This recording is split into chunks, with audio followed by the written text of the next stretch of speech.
আসসালামু আলাইকুম সবাইকে। আজকে হচ্ছে আমাদের ডেমো ক্লাসের তৃতীয় ক্লাস। দুইটা ক্লাসের ভিতরে আজকে হচ্ছে যে আমাদের সেকেন্ড এবং হচ্ছে লাস্ট ডেমো ক্লাস। আমরা প্রিভিয়াস ক্লাসে হচ্ছে মূলত আমাদের কোর্স সম্পর্কে একটু ডিটেলসে জেনেছি। তারপর দিয়ে হচ্ছে আমরা আইএলটিএস এর রাইটিং বা হচ্ছে সবগুলো মডেল সম্পর্কে একটু খুঁটিনাটি ধারণা নিয়েছি। মূলত আমাদের রাইটিং এর উপর ফোকাস করে একটা ভালো ধারণা নিয়েছি। আচ্ছা, আজকে হচ্ছে আমাদের সেকেন্ড ক্লাস। এই সেকেন্ড ক্লাসে আমরা একটু রিডিং নিয়ে ধারণা নেওয়ার চেষ্টা করব। তো সবাই একটু মিউট রাখবেন মাইকটা। কোনো কোশ্চেন থাকলে হচ্ছে আমাকে জিজ্ঞেস করবেন। আর যদি ইমিডিয়েট কোশ্চেন না হয় তাহলে কোশ্চেন বক্সে লিখে রেখে দেবেন। আর যদি ইমিডিয়েট কোশ্চেন হয় তাহলে অবশ্যই আনমিউট করে জিজ্ঞেস করবেন, কোনো সমস্যা নেই। ঠিক আছে, চলেন। আমাদের আইএলটিএস এর রিডিং মডিউল যেটা, ঠিক আছে, আমরা হচ্ছে খুব বেসিক থেকে শুরু করি। আমাদের যে রিডিং মডিউলটা, এই রিডিং মডিউলটা সম্পর্কে যদি একটু বলতে চাই, এটা খুব ইন্টারেস্টিং একটা ব্যাপার। ঠিক আছে, অনেকে বলে যে রিডিংটা খুব হার্ড, এটা সেটা হাবিজাবি বুগিচুগি অনেক কথাবার্তা, বাট রিডিং মডিউলটার স্পেশালিটি হচ্ছে আপনি যদি রিডিং মডিউলটা যদি অ্যাকচুয়ালি পড়ার জন্য জানার জন্য পড়েন, তাহলে ক্যামব্রিজের বইগুলোতে আপনি অনেক আগ্রহ খুঁজে পাবেন। কারণ ক্যামব্রিজের বইগুলোতে না বিভিন্ন ধরনের, এই যে ধরে নেন প্রতিটা প্যাসেজ কোন না কোনো ম্যাগাজিনের অংশ, কোন না কোনো নিউজ পেপারের অংশ, কোনো নিউজের অংশ, কোনো রিসার্চ পেপার, ঠিক আছে, এইগুলো আপনি যদি একটু আগ্রহ নিয়ে পড়েন, অনেক মজার মজার জিনিস অ্যাকচুয়ালি জানতে পারবেন। আমি মার্কস টার্কস কিভাবে তুলতে হবে, কিভাবে হচ্ছে অ্যান্সার করতে হবে, এটা নিয়ে পরে কথা বলি। রিডিং মডিউলটার অ্যাকচুয়ালি সৌন্দর্যটা নিয়ে কথা বলি। ব্যক্তিগত এক্সপিরিয়েন্সে যদি বলতে যাই, আমি হচ্ছে যে আগে মনে করতাম জু বা চিড়িয়াখানা খুব খারাপ একটা জিনিস। আমি আমি চিন্তা করতাম, ঠিক আছে, আমি হচ্ছে যে চিন্তা করতাম যে আচ্ছা, একটা জু এর ভিতরে এই যে হচ্ছে যে প্রাণীদেরকে আটকে রাখা হয়, তাদেরকে টর্চার করা হয়, এটা খুব খারাপ একটা ব্যাপার, আমি এটা মনে করতাম। ঠিক আছে, আমি হচ্ছে যখন জুতে ভিজিট করতাম, আমার কাছে খুব মন খারাপ হইতো, ব্যাপারগুলো নিয়ে আমার খুব খারাপ লাগতো। আমি মনে করতাম যে জু কখনো এক্সিস্টই করা উচিত। বাট আইএলটিএস এর রিডিং মডিউলে কোন একটা প্যাসেজে আমি জু সম্পর্কে কিছু হচ্ছে যে সুন্দর সুন্দর ইনফরমেশন পেয়েছি, যেখানে আমার পুরো দৃষ্টিভঙ্গিটাই পরিবর্তন হয়। সেটা কি? সেটা হচ্ছে আমি জু নিয়ে একটা হচ্ছে তাদের একটা নিউজ পেপারের কোন একটা অংশ বা কোন একটা রিসার্চের একটা অংশ, যেখানে তারা জু নিয়ে বলেছিল।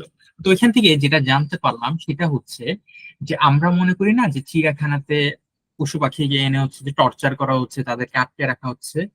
এটার একটা ডিফারেন্ট পার্ট আছে বা হচ্ছে মুদ্রার অন্য পিঠও আছে। সেটা কি? সেটা হচ্ছে অনেক প্রাণী আছে যারা হচ্ছে যে বন জঙ্গলে ঠিকভাবে হচ্ছে সার্ভাইভ করতে পারে না। ধরেন অসুস্থ হয়ে গেলে তাদের কেয়ার নেয়ার মতো কেউ থাকে না। আবার অনেক প্রাণী দেখবেন বিলুপ্ত হয়ে যায়। কারণ কি? কারণ অনেক প্রাণী হচ্ছে যে রিপ্রোডাকশন যে পাওয়ারটা বা রিপ্রোডাকশনের যে রেটটা, ঠিক আছে, এটা কম থাকে, যার কারণে তারা হচ্ছে যে রিপ্রোডিউস করে যত ফ্রিকোয়েন্সিতে তাদের বংশবৃদ্ধি করে, তার চেয়ে অনেক বেশি স্পিডে তাদেরকে মানে শিকারীরা শিকার করে ফেলে বন জঙ্গলে। তো এরকম করে আমাদের অনেক প্রাণী হয় কি, আমাদের হচ্ছে বিলুপ্ত হয়ে যায় বন জঙ্গলে থাকলে।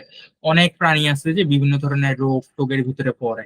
অনেক প্রাণী আছে ধরে নেন বন জঙ্গলে এটা সেটা ইনফেকশন টিনফেকশন হয়ে গেলে এরা কষ্টের ভিতরে পড়ে। ঠিক আছে, কিন্তু যখন ভালো জু গুলার কথা বলতেছি, বাংলাদেশি আমি লোকাল জু এর কথা বলতেছি না অবশ্যই। তো ভালো জু গুলাতে কি করা হয়, এনিমেলস দের উপর রিসার্চ করা হয়, বা তাদেরকে এমনও আছে যে এনিমেলস গুলো যদি বাইরে থাকতো, মানে বন জঙ্গলে থাকতো, হয়তোবা সে বিলুপ্ত হয়ে যেত, কিন্তু তাদেরকে জু এর ভিতরে রাখার কারণে তারা এখনো ভালো আছে, তাদেরকে দিয়ে মিটিং করানো হয়েছে। ঠিক আছে, অনেক বিলুপ্ত, প্রায় বিলুপ্ত প্রাণীদেরকে জু এর ভিতরে মিটিং করা হচ্ছে যে ওদের বংশবৃদ্ধি করানো হয়েছে। অনেক প্রাণী যারা হচ্ছে যে অসুস্থ থাকতো বা হচ্ছে বন জঙ্গলে ঠিকভাবে সার্ভাইভ নাও করতে পারতো, হয়তোবা এখন কিন্তু বন জঙ্গল অনেকটা চেঞ্জেস আসছে, তাই না, আরবানাইজেশনের কারণে। তো তাদেরকে হচ্ছে যে ক্যাপটিভিটি বা জু এর ভিতরে রেখে তাদেরকে ভালোভাবে রাখা হয়েছে, ভালোভাবে খাবার দেওয়া হয়েছে। তারপর দিয়ে হচ্ছে যে কখনো কোনো প্রাণী যদি অসুস্থ হয় তাদের কেয়ার নেওয়া হয়। বন জঙ্গলে তো তাদের কেয়ার নেওয়ার মতো কেউ নাই, তাই না? সেরকম অনেক পজিটিভ জায়গা আছে জু এর। তো ওইটা পড়ার পর আমি এটা আপনাদেরকে অবশ্যই পড়াবো। তো এটা পড়ার পর আমার যে পার্সপেক্টিভটা, যে জু খারাপ একটা জায়গা, ওইটা আমার পরিবর্তন হয়। ঠিক আছে, তারপর দিয়ে হচ্ছে এটা হচ্ছে একটা খুবই পজিটিভ ব্যাপার। আপনি যখন রিডিং মডিউলটা খুব আগ্রহের সঙ্গে পড়বেন, যখন আপনি অ্যাকচুয়ালি বুঝার জন্য পড়বেন তখন আপনি অনেক কিছু জানতে পারবেন। আপনার যে সংকুচিত যে মেন্টালিটিটা ওটা দেখবেন ইভলভ হচ্ছে, আপনার চিন্তা শক্তি বাড়তেছে, আপনি অনেক কিছু জানতেছেন। এটা হচ্ছে আমাদের রিডিং মডিউলের একটা পজিটিভ ব্যাপার। আচ্ছা, তো এটা কেন বললাম, এটা হচ্ছে আমরা যেহেতু আজকে এটা পড়তে যাচ্ছি, তো এটা সম্পর্কে একটু পজিটিভ ব্যাপার শুনলে আমাদের একটা পজিটিভ এনার্জি কাজ করে। যাই হোক, এটা হচ্ছে রিডিং মডিউলের একটা সুন্দর ব্যাপার এখন। আচ্ছা, তো রিডিং মডিউল নিয়ে আমি যদি একটু কথাবার্তা বলতে যাই, রিডিং মডিউলে সাধারণত আমাদের দুই ধরনের কোশ্চেন দেখা যায়। দুই ধরনের কোশ্চেন বলতে দুইটা টাইপের কোশ্চেন। সেই টাইপ গুলো কি কি? টাইপ এ এবং আমাদের type B. Okay, so now the question is type A এবং টাইপ বি টা আসলে কি? টাইপ এ হচ্ছে ওই টাইপের কোশ্চেন গুলো, যে টাইপের কোশ্চেন গুলো আমাদের অ্যান্সারটা সিরিয়ালি থাকে। যেমন আমি যদি একটু উদাহরণ দেখাইতে চাই, উদাহরণটা হচ্ছে ধরে নেন আমি প্লে, এটা না, ধরে নেন আমি হচ্ছে যে,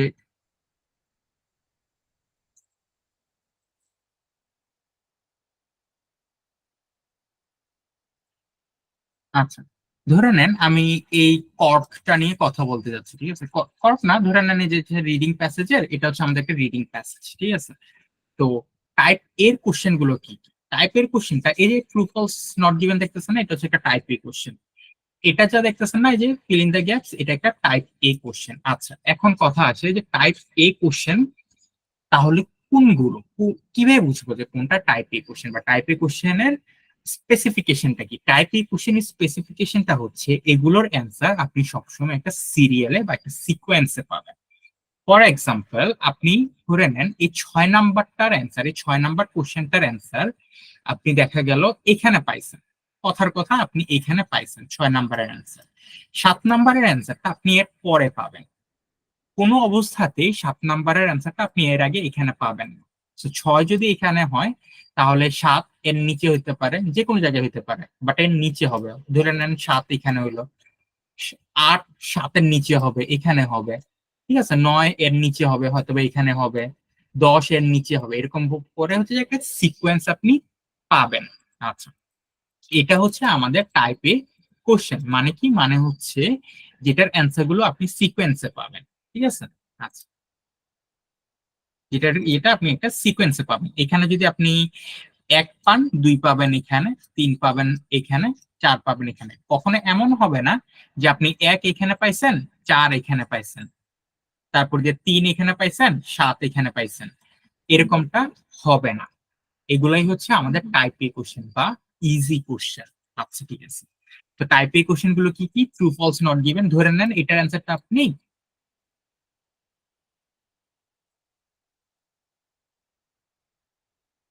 okay, তো ধরে নেন এটার অ্যান্সারটা আপনি কই পেলেন? এটার অ্যান্সারটা আপনি পেলেন প্যাসেজ 1।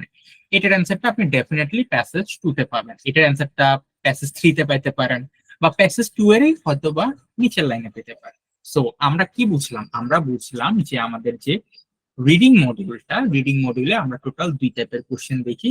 এই 2 টাইপের কোশ্চেন গুলো কি কি? টাইপ এ, টাইপ বি। আচ্ছা, এখানে ভিতরে আমাদেরকে কোথাও বলে দেয়া নাই যে টাইপের এগুলা এগুলো জাস্ট আমরা বুঝার খাতিরে আমরা এভাবে নিয়ে নিচ্ছি। টাইপ এ কোনগুলো?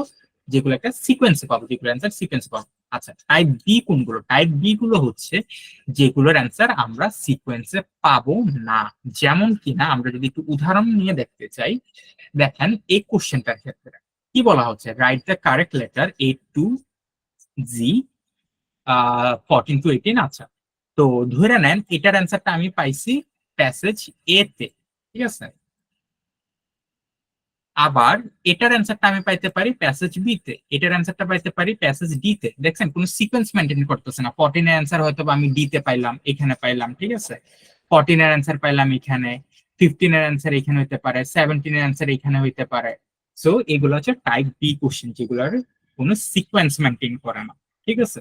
আচ্ছা, সো টাইপ এটা তুলনামূলকভাবে ইজি, টাইপ বিটা একটু কঠিন বাট ইন্টারেস্টিং। যদি করতে পারেন সেটা খুবই ইন্টারেস্টিং ব্যাপার। আচ্ছা, লাস্টে যিনি জয়েন করছেন উনি কিছুটা মিস করেছেন। আমি তারপরে যখন ক্লাস রিভিশন দিব আমি বলে দিব। এছাড়া আপনি ক্লাসের রেকর্ডিং দেখতে পারেন, কোনো সমস্যা নেই, ক্লাসের রেকর্ডিং আপনি পেয়ে যাবেন। আচ্ছা, তো যাই হোক, আর 1 তারিখ থেকে যারা অ্যাকচুয়ালি ক্লাস করবেন তারা চেষ্টা করবেন ক্লাসে টাইমলি ঢোকার জন্য। সো চলেন আমরা হচ্ছে যে টাইপ এ টাইপ বি তো বুঝতে পারলাম, এবার আমরা একটু আগানোর চেষ্টা করি। ঠিক আছে, আমরা একটু আগানোর চেষ্টা করবো। আচ্ছা চলেন দেখি ইন্টারেস্টিং কি পাওয়া যায় আজকে করার মতো। যেটা পাওয়া যায় ওইটা করবো। 10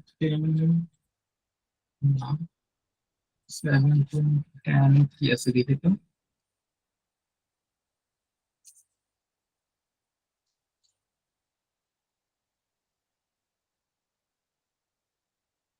Scapulars। না এটা মজা নেই, আমরা হচ্ছে কিছু মজার একটা পড়ার চেষ্টা করব যাতে করে হচ্ছে যে আমাদের আগ্রহ আসে। আগ্রহ না আসলে তো কি করবো, বাদ দেন, ভাইয়া এটাই আমি করি। কিছু দেখতে পারতেছি না। স্ক্রিন দেখতে পাচ্ছেন? স্ক্রিন তো শেয়ার করা আছে, বাকিটা দেখতে পাচ্ছেন? জি ভাই জি, আমার দেখতে পাচ্ছি। আপনি লিভ নিয়ে আবার জয়েন করেন তাহলে দেখতে পারবেন। আচ্ছা আহ, আবার এতক্ষণে আবার কে জয়েন করলো? রওশন আরা। আচ্ছা ঠিক আছে, রওশন আরা বা যেই আসছেন লাস্টের দিকে যারা আসছেন তারা একটু কাইন্ডলি পরবর্তী ক্লাসের রেকর্ডিংটা দেখে, সরি ক্লাসের রেকর্ডিংটা দেখে নেবেন। তো যারা মিস করছেন তাদের জন্য বলি, আমরা হচ্ছে খুব বেশি কিছু করি নাই, আমরা আজকে রিডিং মডিউলটার উপরে একটা ক্লাস করতে যাচ্ছি।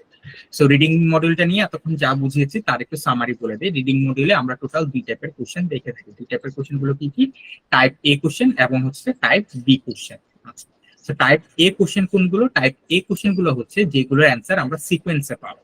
যেমন কিনা ধরে নেন আমাদের এই ট্রু ফলসটা, ধরে নেন এটার অ্যান্সারটা যদি আমি এখানে পাই, 1 নম্বরের অ্যান্সার যদি আমি এখানে পাই, তাহলে 2 এর অ্যান্সার এটার পরে পাবো, এখানে হইতে পারে এখানে হইতে পারে, ঠিক আছে, এটার আগে হবে না। তারপর যে 2 ধরে নেন এখানে পাইলাম, 3 এর নিচে হবে, এখানে হবে বা ওইখানে হবে, ঠিক আছে, 4 হবে হয়তো বা এখানে, 5 হবে হয়তো বা এখানে, এইসব জায়গায় পাবো। এমন হবে না যে আপনি এখানের ভিতরে 1 পাইছেন 5 পাইতেছেন এখানে, এমন হবে না। এই জিনিসগুলো হচ্ছে টাইপ এ কোশ্চেন, ঠিক আছে। এগুলার হচ্ছে যে উদাহরণটা আমরা দেখেছি, যেমন কিনা আমাদের হচ্ছে যে ট্রু ফলস নট গিভেন আছে, তারপর হচ্ছে গ্যাপ ফিলিং আছে। যেমন এটার অ্যান্সারটা আপনি যেখানে পাবেন এর নিচে এটার অ্যান্সার পাবেন, এর নিচে এটা পাবেন, এর নিচে এটা পাবেন, এগুলো হচ্ছে সহজ। আর টাইপ বি কোশ্চেন যেটা, টাইপ বি কোশ্চেনটা হচ্ছে আপনার কোনো সিকোয়েন্স মেনটেন হবে না। যেমন কিনা ধরে নেন আপনি এই ধরে নেন 27 নম্বরের অ্যান্সারটা পাইছেন এখানের ভিতরে, ঠিক আছে, তারপর দিয়ে হচ্ছে 28-এর অ্যান্সার পাইছেন হচ্ছে যে এখানের ভিতরে, 29-এর অ্যান্সার পাইছেন এখানের ভিতরে, 30-এর অ্যান্সার পাইছেন এইখানে, 34-এর অ্যান্সার পাইছেন এইখানে, কোন ধরনের সিকোয়েন্স মেনটেন করে না। ওইগুলো হচ্ছে টাইপ বি কোশ্চেন, বুঝে গেছে? এগুলো নিয়ে আলোচনা করছিলাম। আচ্ছা চলেন আজকে হচ্ছে যে আমরা রিডিং নিয়ে একটু আলোচনা করার চেষ্টা করি। তো রিডিং এর সবচেয়ে মজার যে জিনিসটা সেটা হচ্ছে আমরা, আচ্ছা এই যে এটা কর্ডটা নিয়ে একটু আলোচনা করি। সো আজকে আমরা হচ্ছে গ্যাপ ফিলিংটা বা হচ্ছে ট্রু ফলসটা একই সাথে করার চেষ্টা করব, বা চেষ্টা করব জাস্ট একটু দাঁড়ান তো, আমি আসলে একটা খুঁজতেছি যেটা স্যাটিসফাইং কিছু একটা হবে। স্যাটিসফাইং কিছু একটা পাচ্ছি না কেন জানি। 17, 2, 3, 13, 13 তো খুঁজেই পাচ্ছি না, 12, 5, আচ্ছা থাক এখানে থাক, টাইম আছে করে লাভ। সো আমরা হচ্ছে যে একটু ট্রু ফলস নট গিভেন নিয়ে কথা বলি। ট্রু ফলস নট গিভেন এর ক্ষেত্রে আপনাকে একটি জিনিস খেয়াল রাখতে হবে, এটা কেমন টাইপের কোশ্চেন। এটা হচ্ছে আপনাকে প্যাসেজে একটা স্টেটমেন্ট দেওয়া থাকবে, কোশ্চেনে আপনাকে আরেকটা স্টেটমেন্ট দেওয়া থাকবে, আপনাকে বুঝতে হবে যে এই স্টেটমেন্টটা প্যাসেজে দেওয়া স্টেটমেন্টের সাথে মিলে কিনা। যদি মিলে যায় ট্রু, যদি না মিলে ফলস, আর এরকম কিছু যদি নাই বলা থাকে তাহলে সেটা কি, তাহলে সেটা হচ্ছে নট গিভেন। আচ্ছা so true false not given এর ক্ষেত্রে আমরা সেটা কিভাবে বুঝবো? একটা উদাহরণ আপনাকে দিই, ঠিক আছে, একটা উদাহরণ আপনাকে দিই। ট্রু এর ব্যাপারটা কি হবে জানেন? যদি দেখেন প্যাসেজে যা আছে সেটা কোশ্চেনে এক্স্যাক্টলি আছে, সেটা মিলে, মানে সেটা ট্রু, সেটা সিনোনিম হয়েও হইতে পারে। যেমন প্যাসেজে হয়তোবা থাকতে পারে যে Wright is riding a bicycle, ঠিক আছে, রাইট কি করছে, একটা বাইসাইকেল চড়তেছে, এটা হচ্ছে ধরে নেন প্যাসেজে দেয়া আছে। আর কোশ্চেনে দেয়া আছে রাইট ইজ রাইডিং আর টু হুইলার, বলেন তো এটা কি ট্রু নাকি ফলস নাকি নট গিভেন? ধরে নেন প্যাসেজে এই লাইনটা আছে, ওকে, আমার কোশ্চেনে এই লাইনটা দেয়া আছে, সো এটা কি প্যাসেজের সাথে ফলস মিলে হবে না নাকি ভাইয়া? মিলে না? জি, ফলস হবে তো এটা। আচ্ছা, একটু খেয়াল করে দেখেন, রাইট একটা বাইসাইকেল চড়তেছে, বাইসাইকেল মানে কি দুই চাকার একটা যানবাহন না? প্যাসেজে আমাকে জি বলা হয়েছে রাইট বাইসাইকেল চলতেছে, বাইসাইকেল মানে একটা দুই চাকার যানবাহন। কোশ্চেনে বলা হইলো যে রাইট একটা দুই চাকার যানবাহন চলতেছে, মানে ব্যাপারটা সেম হলো না? এখানে কি ভিন্ন কিছু বলছে? বলে নাই। তাহলে এটা কি, এটা হচ্ছে আমার ট্রু, এটা আমার ট্রু। আচ্ছা, তারপর দিয়ে কোশ্চেনে যদি বলে যে right right is riding a four wheeler, four wheeler মানে কি, রাইট হচ্ছে যে একটা ফোর হুইলার চালাচ্ছে। তো এবার বলেন তো এটা কি ট্রু নাকি ফলস নাকি নট গিভেন? ফলস। ফলস হবে। কারণ কি রাইট তো সাইকেল চালাচ্ছে, সাইকেল তো চার চাকার না, তার মানে এটা কি, এটা হচ্ছে ফলস। আচ্ছা ঠিক আছে, তারপর দিয়ে আমাকে যদি বলে যে রাইট ইজ ওয়ারিং, আচ্ছা ওয়ারিং আ হ্যাট, বা ধরে নেন ওয়ারিং শার্ট, রাইট কি করতেছে, একটা শার্ট পরে আছে। তো বলেন তো এটা কি ট্রু ফলস নাকি not given? Not given. Not given, কারণ আমাকে প্যাসেজে এরকম কিছু বলা নাই, সে কি পরে আছে কি পরে নাই এটাও বলা নাই। শুধু এতটুকুই না, আমাকে যদি বলে যে রাইট ইজ রাইডিং আর রেড বাইসাইকেল, আর রেড বাইসাইকেল, তাহলেও সেটা কি বলেন তো? Not given. আমাকে যদি বলা হয় Wright is riding a bicycle very fast, বা হচ্ছে স্লোলি, বলেন তো এটা ট্রু ফলস নাকি নট গিভেন? Not given. এটাও নট গিভেন, কারণ কি এটা আমার দেয়া নাই। তো বোঝা গেছে যে ট্রু ফলস নট গিভেন গুলো সাধারণত কি রকম হয়, যদি আমার প্যাসেজে দেয়া সেন্টেন্সটা বা লাইনটা বা হোয়াট এভার যেটা দেয়া আছে সেটা যদি আমার কোশ্চেনের সাথে মিলে যায়, তখন সেটাকে আমরা কি বলি, এক্স্যাক্টলি যেটা বলছে সেটা যদি আমাদের মিলে যায়, একটু সিনোনিম তো হবে, একটু প্যারাফ্রেজ থাকবে, যদি মিলে যায় তখন সেটা ট্রু। যদি দেখি সে যা বলছে তার অপোজিটটা বলছে, ঠিক আছে, সেটা ফলস। যদি দেখি যে অর্ধেক ইনফরমেশন আছে অর্ধেক ইনফরমেশন নাই, সেটা কি, সেটা হচ্ছে আমাদের নট গিভেন। ঠিক আছে, সো এটা হচ্ছে ট্রু ফলস নট গিভেন এর কোশ্চেনের টাইপ। আচ্ছা, এখন আসি রিডিং এর একটা বেসিক কিছু, মানে কি বলে এটাকে, বেসিক কিছু ক্রাইটেরিয়া নিয়ে। এখন ধরে নেন একটা প্রবলেম, আমরা তো এটা বুঝে গেলাম, এখন আমাকে এটা বলবো যে the cork oak has the thickest bark of any living tree. দেখেন এই যে পুরোটা লেখা আমি দেখতে পাচ্ছি, ঠিক আছে, এখন আপনার মনে হতে পারে আচ্ছা আমি কোথায় স্ক্যান, বা আমি এটা অ্যান্সারটা কোথায় পড়বো, আমি কি পুরোটা পড়বো, যে এক লাইন করে করে হচ্ছে যে পড়বো, আমি কোথায় খুঁজবো? ধরে নেন আপনি হচ্ছে যে পুরোটা তো অবশ্যই আপনি পড়তেই পারেন, পরে হচ্ছে যে প্রথম প্রথম আপনি পুরোটা পড়বেন, প্রথম প্রথম কোনো টেকনিক নাই কোনো হ্যাক নাই কিছু নাই, আপনি প্রথম প্রথম পুরোটাই পড়বেন, ঠিক আছে, পরে পরে বোঝার চেষ্টা করবেন লাইন বাই লাইন। কিন্তু আজকের পরে হয়তো অনেকে ক্লাস নাও করতে পারেন, এই কারণে আমি হচ্ছে যে আপনাকে একটা টেকনিক শিখিয়ে দিচ্ছি যেটা আপনাকে আপনার নিয়ার ফিউচারে বা পার ফিউচারে হেল্প করবে।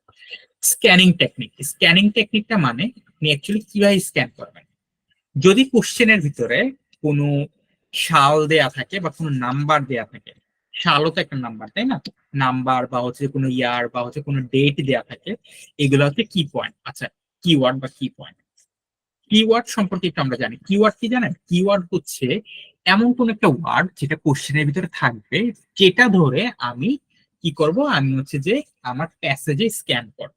আচ্ছা, ধরে নেন আমার কোশ্চেনের ভিতরে কিছু একটা দেয়া আছে, আমি পুরো কোশ্চেনটা তো আর এখানে তো কপি পেস্ট করতে পারবো না, পুরো কোশ্চেনটা তো আমি মাথায় নিতে পারতেছি না, আমি আমার অতটুকু ক্যাপাবিলিটি নাই, হয়তোবা নতুন অবস্থায় আমি তো পুরোটা নিতে পারতেছি না, আমাকে কোন একটা স্পেসিফিক জিনিস খুঁজতে হবে। ঠিক আছে, কোন একটা স্পেসিফিক জিনিস খুঁজতে হবে, আমি কোন জিনিসটা ধরে খুঁজবো, কর্ক দিয়ে স্ক্যান করব, টিকেস্ট বার্ক দিয়ে স্ক্যান করব, লিভিং ট্রি দিয়ে স্ক্যান করবো, কোনটা দিয়ে আমি স্ক্যান করবো, মানে প্যাসেজে এসে কোনটা দিয়ে খুঁজবো। সো যেই ওয়ার্ডটাকে বা যে জিনিসটাকে আমরা ধরে নেই, যে জিনিসটাকে আমরা প্যাসেজে খুঁজি ওগুলাকে বলা হয় কিওয়ার্ড। ঠিক, আচ্ছা, তো কিওয়ার্ড সাধারণত কি হয়, কোনো নাম্বার, কোনো ডেট, কোনো নাউন, ঠিক আছে, কোনো রিসার্চ ফাইন্ডিং, ঠিক ঠিক আছে, কোনো রিসার্চ রেজাল্টস, এইগুলো সাধারণত কিওয়ার্ড। আরো অনেক টাইপের কিওয়ার্ড আছে ছোটখাটো, বাট এইগুলা দিয়ে আপাতত আমাদের কাজ চলে যাবে।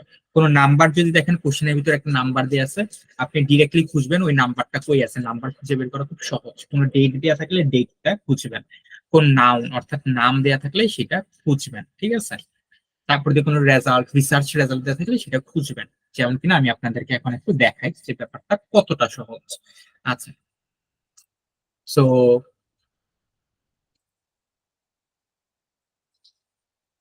আচ্ছা সো চলেন আমরা হচ্ছে যে একটু পড়ার চেষ্টা করি। আর রিডিং আপনি পড়া শুরু করবেন কিভাবে?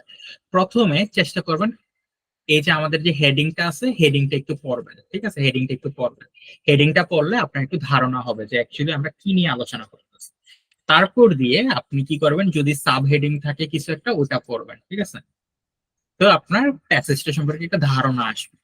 এরপর দিয়ে কোশ্চেন গুলোতে চলে আসবেন, কোশ্চেন গুলো থেকে কুইক রিড দিবেন। যেমন কি আমি কোশ্চেন গুলো একটু পড়ার চেষ্টা করি। আমাকে বলা হচ্ছে the cork oak has the thickest bark of any living tree. আমরা কিন্তু ট্রু ফলস নট গিভেন করতেছি।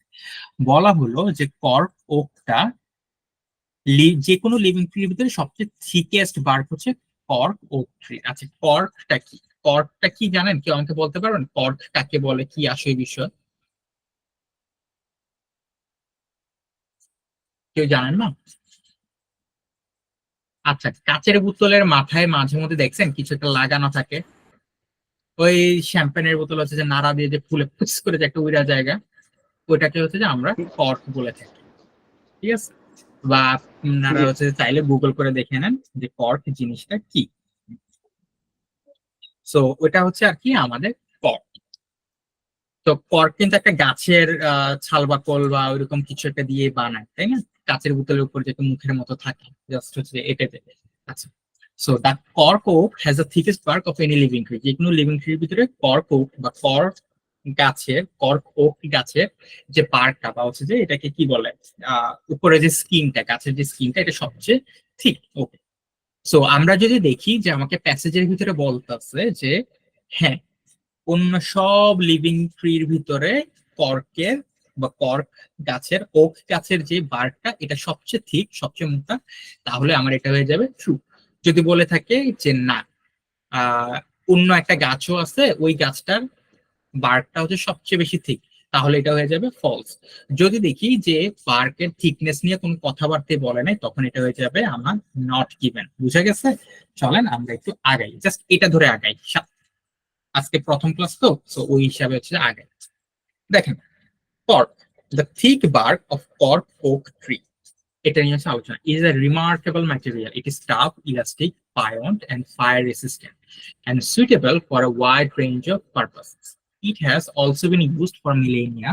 The ancient Egyptians sealed their sarcophagi, stone coffins যেটাকে বলে, with cork, while the ancient Greeks and Roman used it for anything from beehives to sandals. The cork oak itself is an extraordinary tree. Its bark grows up to 20 centimeters in thickness, insulating the tree like a coat wrapped around the trunk and branches and keeping the inside at a constant 20 degrees Celsius all year round. পুরো ব্যাপারটাতে কি কি বলা হচ্ছে আমি তো আপনাদেরকে translate করে বলি, এটা আপনারা পড়লে বুঝবেন।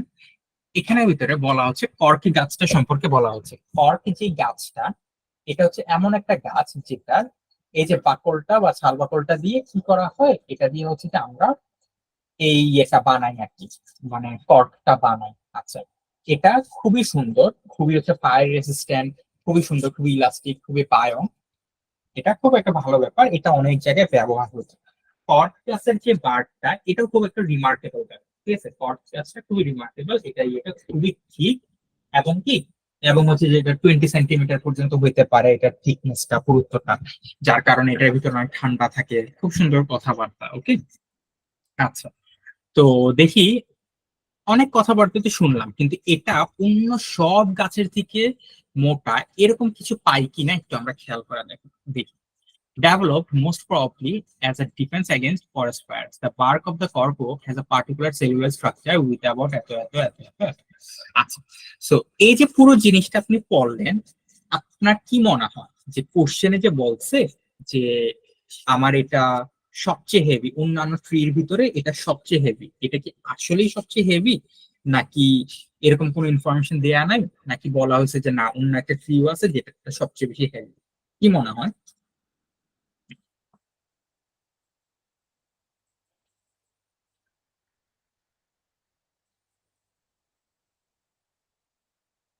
কোশ্চেনটা একটু দেখি। কোশ্চেনটা আমাকে বলছে যে কর্কের যে ওকটা বা কর্কের যে ছাল বাকলটা, সরি কর্ক গাছের যে ছাল বাকলটা, এটা অন্য সব ট্রির চেয়ে থিকেস্ট। আমি বললাম সে সবচেয়ে ভালো স্টুডেন্ট, ঠিক আছে? এখন দেখেন, এখানের ভিতরে আমাকে অনেক কথাবার্তা বলছে, এটার অনেক প্রশংসা করছে, কিন্তু সে যে সবচেয়ে মোটা এটা কি কোথাও বলছে? সে মোটা আমি জানি, সে ঠিক আমি জানি, বাট সে যে সবচেয়ে মোটা, তার চেয়ে মোটা যে আর কেউ নাই, এটা কি আমরা কোথাও পাইছি? এটা মনে হয় নাই। এটা নাই। তাহলে এটা আমাদের কি, এটা হচ্ছে ওকে আমাদের, ভাইয়া, জি। আমরা তো পুরো প্যাসেজটা পড়িনি, পুরো প্যাসেজে কি পড়া লাগে একটা কিছু পুরো প্যাসেজটা আমি আপনাকে বলবো যে পুরো প্যাসেজটা আপনার কেন পড়া লাগবে না, বা আমার এখানের ভিতরে কেন আমি অ্যান্সারটা পেয়ে গেলাম, সেটা আপনি আস্তে আস্তে বুঝবেন। আমি জাস্ট আজকে যেটা বুঝাতে যাচ্ছি সেটা হচ্ছে ট্রু ফলস নট গিভেন কিভাবে ডিটেক্ট করে, অ্যান্সার কিভাবে ডিটেক্ট করে, এটা বুঝাতে চাচ্ছি, ভাই। ঠিক আমি আছে? এই কোশ্চেনটা করার কারণ হচ্ছে আমরা তো অল্প একটু পড়ে পড়ার পরে আপনি বলতেছিলেন যে এটা কি ট্রু নাকি ফলস নাকি নট গিভেন বুঝে, কারণ এখানে তো বলা হয়নি পুরো গাছটা, গাছের ছালটা সবচেয়ে বেশি ঠিক। কারণ আমরা তো অল্প একটু পড়ছি, আমি তুমি জিজ্ঞেস করছি আরো পড়লে কি আমরা ইনফরমেশনটা পাবো, নাকি এতটুকুর মধ্যে ইনফরমেশনটা আছে? আচ্ছা, দেখেন, এই যে বার্কের ব্যাপারটা, এটা একটা খুব একটা সুন্দর কোশ্চেন।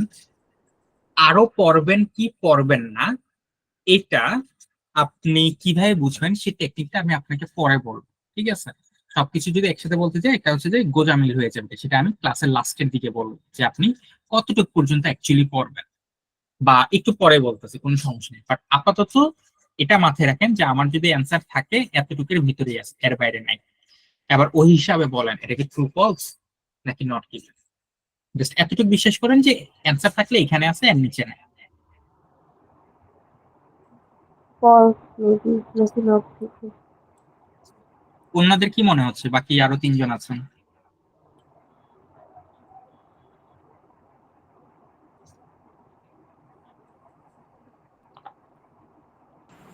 আমার তো মনে হচ্ছে নট নট গিভেন।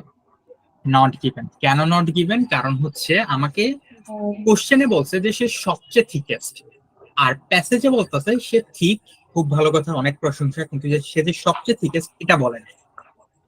তাহলে ব্যাপারটা কি হলো? ব্যাপারটা হলো নট গিভেন। ওকে, এনজি লিখলাম, এনজি মানে হচ্ছে নট গিভেন। আচ্ছা, এরপরে দেখেন কি বলা হচ্ছে, বলা হচ্ছে যে scientists have developed a synthetic cork with the same cellular structure as natural cork. কি বলা হলো? বলা হচ্ছে যে সায়েন্টিস্টরা একটা সিনথেটিক কর্ক বানাইছে যেটার সেলুলার স্ট্রাকচারটা একদম ন্যাচারাল কর্কের মতো। মানে কি? মানে হচ্ছে সায়েন্টিস্টরা সার্থক এমন একটা জিনিস বানাইতে পারছে, এমন একটা সিনথেটিক বা আর্টিফিশিয়াল কর্ক বানাইতে পারছে যেটা ন্যাচারাল কর্কের মতোই সেলুলার স্ট্রাকচার। যদি আমরা দেখি যে হ্যাঁ অ্যাকচুয়ালি বানাইতে পারছে, এটা ট্রু। যদি দেখি যে এরকম কোনো আলোচনা নাই, নট গিভেন। যদি বলে যে এটা কখনো বানানো সম্ভব হয়নি, তাহলে ফলস। চলেন আগে যাই। ওকে, এখান দিয়ে করি, হ্যাঁ। আচ্ছা, এখান থেকে পড়ি, সমস্যা নেই। যেহেতু আজকে আমাদের তো হচ্ছে যে শুধু ট্রু ফলস নট গিভেন বোঝাটা দিয়ে উদ্দেশ্য, ওই খুঁজতে হবে, এটা পরের ব্যাপার। And the cork oak itself is an extraordinary tree. Its bark grows up to 20 centimeters in thickness, insulating the tree like a coat wrapped around the trunk and branches and keeping the inside at a constant 20 degrees Celsius all year round. Developed most probably as a defense against forest fires. The bark of the cork oak has a particular cellular structure. দেখেন, cellular structure বা cellular ব্যাপার স্যাপার, এটা কিন্তু আমাদের এখানকার keyword. এই যে সেলুলার স্ট্রাকচার, আমাদেরকে কোশ্চেনে খুঁজতে হবে যে সেলুলার স্ট্রাকচারটা কই পাচ্ছি আমরা, ওইখানে পেয়ে গেছি, তাই না? এই যে সেলুলার স্ট্রাকচারটা আমরা পেয়ে গেছি। চলেন এরপর দিয়ে হচ্ছে আমরা পড়ি, দেখি কি বলতেছে। has a particular cellular structure with about 40 million cells per cubic centimeter. That technology, কোন টেকনোলজির কথা বলতেছে? এই যে ন্যাচারাল যে এই সেলুলার স্ট্রাকচারের যে টেকনোলজিটা, that technology has never succeeded in replicating, মানে এই যে টেকনোলজিটা এটা কখনোই রেপ্লিকেটিং করা হয় নাই বা এটা করা পসিবল হয় নাই। তাহলে জিনিসটা কি হলো বলেন তো? এটা কি ট্রু ফলস নাকি নট গিভেন? ফলস না এটা? এটা ডেফিনেটলি ফলস। আমাকে কোশ্চেনের ভিতরে বললো যে এটা রেপ্লিকেট করতে পারছে সায়েন্টিস্টরা, বাট প্যাসেজে বলতেছে যে না, এই টেকনোলজি তো কখনো রেপ্লিকেট করা হয়ই নাই। তাহলে সেটা কি? সেটা আমাদের ফলস। এভাবেই হচ্ছে আমরা অ্যান্সারটা বুঝি। কিভাবে স্ক্যান করতে হয়, কিভাবে ধরে ফেলতে হয়, এগুলো নিয়ে আপাতত মাথা ঘামায় না, জাস্ট বোঝার চেষ্টা করেন যে ট্রু ফলস নট গিভেন জিনিসটা কি। ওকে, এরপর দিয়ে দেখেন individual cork oak trees must be left for 25 years between the first and second harvest. আচ্ছা, কি বলা হলো? বলা হলো যে অর্ক ট্রি গুলা ইন্ডিভিজুয়ালি বা প্রতিটা ট্রিকে প্রথম এবং সেকেন্ড হারভেস্টের মাঝখানে 25 বছর ফালায় রাখতে হবে। মানে কি হারভেস্টটা কি? ধরে নেন একটা গাছ জন্ম নিল, ঠিক আছে, ওই গাছটার হচ্ছে যে ছাল বাকল তুললো, ঠিক আছে, ছাল বাকল তোলার পরে আরো 25 বছর সময় গ্যাপ দিতে হবে আরেকবার ছাল বাকল তোলার জন্য। বাস ফার্স্ট এন্ড সেকেন্ড হারভেস্টের মাঝখানে 25 বছর সময় দিতে হবে। চলেন দেখি এটা আমরা পাই কিনা। যেহেতু আমাদের এটা টাইপ এ কোশ্চেন, মানে এখানে যদি একটা অ্যান্সার পেয়েছি এর পরে অ্যান্সারটা এর পরে পাবো। পরেই গুরুত্ব দিয়ে পড়ি, সমস্যা নাই, সবগুলো পড়ি। The cells are filled with air, which is why cork is so buoyant. It also has an elasticity, that means you can squish it and watch it spring back to its original size and shape when you release the pressure. সুন্দর সুন্দর কথাবার্তা, but এখানে আমার মনোযোগ দেওয়ার কোনো প্রয়োজন নেই, ঠিক আছে? কারণ কি? কারণটা হচ্ছে যে এখানে আমার হারভেস্টিং নিয়ে কোনো কথাবার্তা বলতেছে না, সো আমি এখানে টাইম ওয়েস্টটা না করলেও পারি। আচ্ছা, একটা জিনিস একটু খেয়াল করছিলেন, আমি একটু আপনাদেরকে বলছিলাম যে স্ক্যানিং এর ক্ষেত্রে কিওয়ার্ড গুলো কি হতে পারে? নাম্বার। নাম্বার সবসময় খুবই ভালো একটা স্ক্যানিং ওয়ার্ড বা কিওয়ার্ড। দেখেন তো আমাদের কোশ্চেনে একটা নাম্বার দেওয়া আছে 25 ইয়ার্স। তার মানে আমি যদি প্যাসেজে 25 ওয়ার্ডটা কোথাও খুঁজে বের করি, তার মানে এটার যে অ্যান্সারটা সেটা এটার আশেপাশেই থাকবে, তাই না?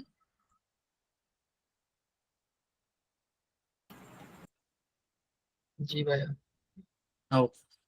চলেন আমরা হচ্ছে একটু দেখি 25। দেখেন তো এখানে কোথাও 25 লেখা পাচ্ছেন কিনা?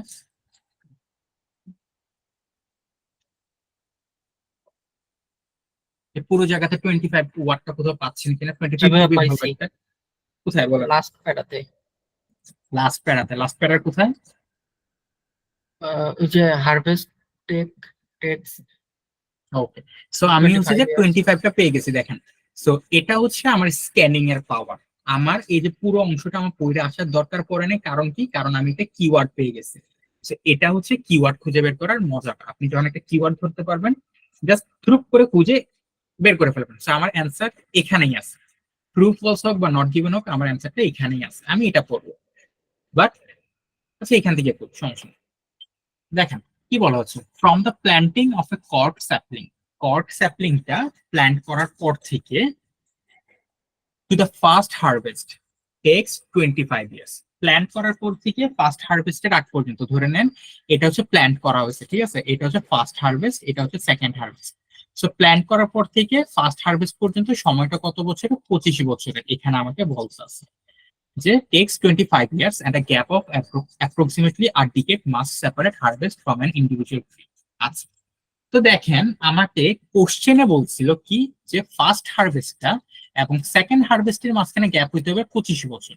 খুব বেশি ইংলিশ আমার পারা লাগতেছে না, আমি শুধু বুঝতেছি যে আমার ফার্স্ট হারভেস্ট, অর্থাৎ এটা যদি হয় ফার্স্ট হারভেস্ট, তাই না? এটা যদি ফার্স্ট হারভেস্ট হয়, এটা যদি সেকেন্ড হারভেস্ট হয়, এটা যদি প্ল্যান্টের বা গাছ লাগানোর ব্যাপারটা হয়, তাহলে এই গ্যাপটা কোশ্চেন বলতেছে এই গ্যাপটা হচ্ছে 25 বছরের। কিন্তু প্যাসেজে আমি কি দেখলাম? দেখলাম যে লাগানোর পর থেকে ফার্স্ট হারভেস্ট পর্যন্ত, মানে এই গ্যাপটা হচ্ছে 25 বছরের। তাহলে আমাকে বলেন এটা কি ট্রু ফলস নাকি not? False. False. Okay, very good. So এভাবেই হচ্ছে আমরা আইডেন্টিফাই করবো। ব্যাপারটা খুব ইজি না? জি ইজি ভাইয়া। নাকি হার্ড? আচ্ছা, তারপর দিয়ে এটার জি, ইয়াটা যদি প্যাসেজের মানে যেখানে রয়েছে 3 নম্বরটা ওইটা একটু ক্লিয়ার করলে ভালো হতো। 3 নাম্বারটা যেখানে রয়েছে কি বলা হয়েছে ওইটা? জি জি। আচ্ছা আচ্ছা, কোশ্চেনটা আপনি বুঝতে পারছেন? কোশ্চেনটা আমাকে কি বলছে? আচ্ছা, কোশ্চেনটা বলা হয়েছে আমি যে ছিলাম না তো, বুঝতে পারলাম না। আচ্ছা ঠিক আছে, কোনো সমস্যা নেই।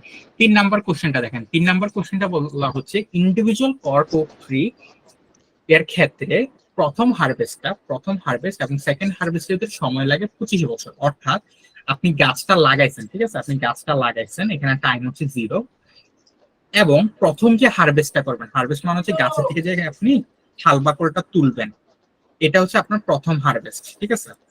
তো প্রথম হারভেস্টটা আর সেকেন্ড হারভেস্টটা মানে হচ্ছে আপনি একবার ছাল বাকল তুললেন, এরপরে আবার এই ছাল বাকলটা যখন আসবে, যখন তুলবেন, এই দুইটার ভিতরে সময়টা হতে হবে 25 বছর। কোশ্চেনটা বলছে যে ফার্স্ট হারভেস্ট এবং সেকেন্ড হারভেস্টের ভিতরে সময়টা হচ্ছে 25 বছর।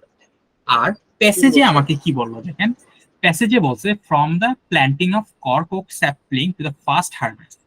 প্ল্যান্টিং থেকে শুরু করে ফার্স্ট হারভেস্ট পর্যন্ত, মানে এই যে প্ল্যান্টিং থেকে শুরু করে ফার্স্ট হারভেস্ট, এটার ভিতরে সময়টা হচ্ছে 25 বছর। এটার ভিতরে সময়টা 25 বছর। আচ্ছা, দেখেন এখানে আমাকে এটা বলো, 25 years and a gap of approximately a decade must separate harvest from individual tree. তো কোশ্চেনে বললো ফার্স্ট হারভেস্ট সেকেন্ড হারভেস্টের ডিফারেন্স হচ্ছে 25 বছর, বাট প্যাসেজে পাইলাম যে লাগানোর পর থেকে ফার্স্ট হারভেস্টের ডিফারেন্স হচ্ছে 25 বছর। তাহলে এটা কি ট্রু ফলস নাকি নট গিভেন? এটা ফলস হবে। ফলস। আচ্ছা, তারপর দিয়ে একটু খেয়াল করি আমাকে কি বলা হচ্ছে, cork bark, 4 number, cork bark, cork গাছের যে বার্কটা বা ছাল বা কল যেটাই হোক, শুড বি স্ট্রিপ্ট মানে কি জানেন? স্ট্রিপ্ট মানে হচ্ছে কোনো কিছু ছিলে ফেলা, খুলে ফেলা। Strip in dry atmospheric conditions. Cork বার্কের যে মানে কর্ক গাছের, সোজা কথা হচ্ছে এই গাছের যে ছাল বাকলটা, এটা কখন ছিলতে হয়? এটা ছিলতে হয় অ্যাটমসফিয়ারিক কন্ডিশনে, ড্রাই অ্যাটমসফিয়ারিক কন্ডিশনে। ড্রাই অ্যাটমসফিয়ারিক কন্ডিশন মানে কি? যখন হচ্ছে যে আমাদের পরিবেশটা শুকনা থাকে, বৃষ্টির দিনে না, কিন্তু শুকনা যখন থাকে তখন এটা তুলতে হয়। তো আমরা একটু দেখি দেখি অ্যাটমসফিয়ারিক কন্ডিশন বা হচ্ছে পার্ক স্ট্রিপ করা এগুলো কোথায় পাই, একটু পুরোপুরি আমরা দেখি। আচ্ছা, and for top quality, যেখানে যেটা শেষ হচ্ছে, ঠিক আছে, and for top quality cork it's necessary to wait a further 15 to 20 years। আচ্ছা, এই যে ফার্স্ট হারভেস্ট থেকে সেকেন্ড হারভেস্টের ডিফারেন্স হয়ে যাবে 15 থেকে 20 বছর, ওই যে ফলস আর কিছু যাবে। You even have to wait for the right kind of summer's day to harvest a cork. If the bark is stripped on a day when it's too cold or when the air is damp, the tree will be damaged. দেখেন, স্ট্রিপের কথাটা আমরা এখানে পাইছি, তাই না? এই যে স্ট্রিপ্ট। আচ্ছা, তাহলে মনে হচ্ছে আমাদের অ্যান্সারটা এখানে আছে। দেখি এখানে কি বলো, you have to wait for the right kind of summers day to harvest for. আমাকে বলা হচ্ছে যে আমাকে সঠিক সময়ের জন্য অপেক্ষা করতে হবে। If the bark is stripped on a day when it's too cold or when the air is damp, the tree will be damaged. মানে হচ্ছে আমি যদি কর্কের ছাল বাকলটা কোনো ড্যাম দিন বা হচ্ছে যে আমাদের স্যাঁতস্যাঁতা দিনে যদি তোলার চেষ্টা করি বা হচ্ছে শীতকালে যদি তোলার চেষ্টা করি, তাহলে গাছটা নষ্ট হয়ে যেতে পারে। আমাদেরকে কখন এটা ছিলতে হবে? সামারের ডেতে বা শুকনার সময়। তাহলে আমার এই কোশ্চেনটা কি ট্রু ফলস নাকি নট গিভেন?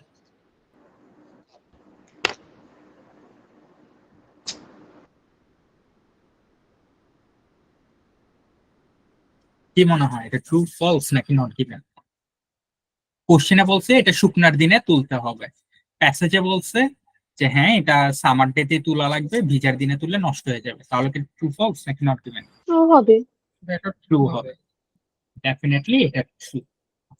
এরপর দিয়ে খেয়াল করেন, আমাকে বলা হচ্ছে the only way to remove the bark from cork oak trees is by hand। মানে কি? মানে হচ্ছে কর্ক ওক গাছের যে বার্কটা, এটা তোলার একমাত্র ওয়ে হচ্ছে হাত দিয়ে তোলা।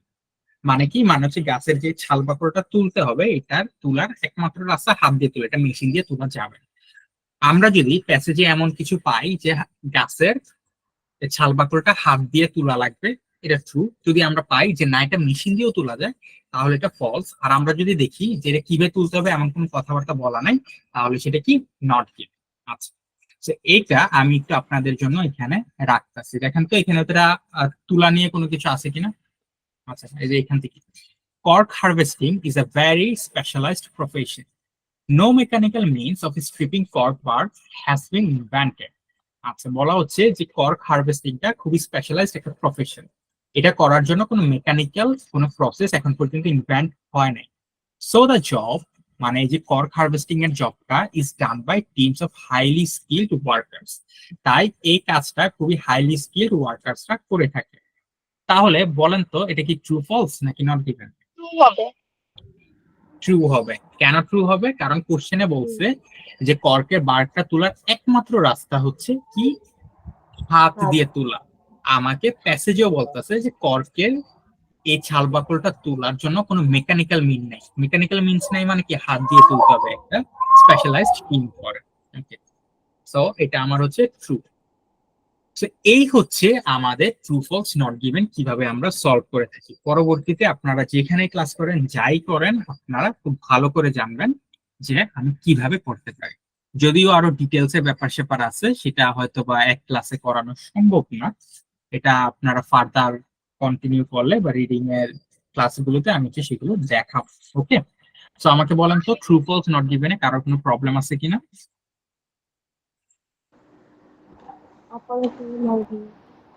আমার প্রবলেমটা হচ্ছে যে মানে কোশ্চেন থেকে আমি মানে ওয়ার্ডগুলো পিক করতে পারি না। আচ্ছা, এটা আপনার একটু প্র্যাকটিসের ফলেই হবে। এটা হচ্ছে যে আপনার অনেকটুকু প্র্যাকটিস করতে হবে, ঠিক আছে? আমি জাস্ট আপনাকে এই টেকনিক গুলো বা হচ্ছে কিভাবে সলভ করতে ওইটা দেখাচ্ছি। এটা ফার্স্ট ক্লাস, তো ট্রু ফলস নট গিভেন উপর আমাদের আরো ক্লাস হবে, ওইগুলো হচ্ছে যে দেখলে আস্তে আস্তে বুঝবে। জাস্ট পরিচয় করাচ্ছি। তো একটা গেল ট্রু ফলস নট গিভেন এর ব্যাপারটা আমাদের গেল। ধরে নেন এই যে true false not given reading reading reading, এই যে ট্রু ফলস নট গিভেন এটা ছিল না, এটা হচ্ছে যে করলাম। এটার উপরে ক্লাস তো আরো আছে, এই যে পড়াবো এগুলো আছে, বাট এটা হচ্ছে যে একটু দেখলাম। সো চলে যাই আমরা আরেকটা জিনিস, সেটাকে বলা হচ্ছে গ্যাপ ফিলিং। এটাও কি? এটা হচ্ছে বলেন যে এটা কোন টাইপের কোশ্চেন, একটু আগে বলছিলাম। গ্যাপ ফিলিং কোন টাইপের কোশ্চেন? টাইপ এ কোশ্চেন। টাইপ এ কোশ্চেনের স্পেশালিটি কি? এটা সিরিয়াল মেনটেন করবে নাকি? এটা ডেফিনেটলি একটা সিরিয়াল মেনটেন করবে। আচ্ছা, তো চলেন আমরা হচ্ছে একটু আগাই। Comparison of aluminum screw caps and cork bottle stoppers. আচ্ছা, সো যেটা আমাকে বলা হচ্ছে সেটা হচ্ছে যে অ্যালুমিনিয়াম স্ক্রিউ ক্যাপস এবং হচ্ছে যে, আচ্ছা এগুলো নিয়ে আমরা হচ্ছে একটু ছবি দেখি, ঠিক আছে? ছবি দেখলে আমাদের জন্য জিনিসটা খুব ভালো হবে।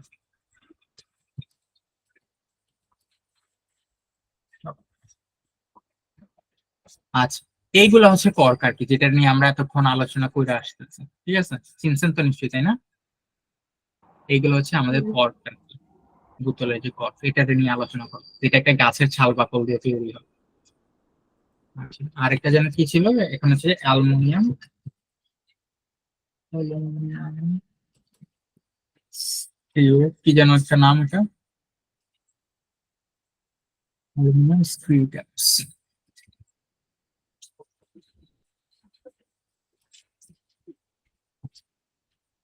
এগুলো হচ্ছে অ্যালুমিনিয়াম স্ক্রিউ ক্যাপস, বা হচ্ছে যে সাধারণত বোতলের উপরে যেগুলো থাকে।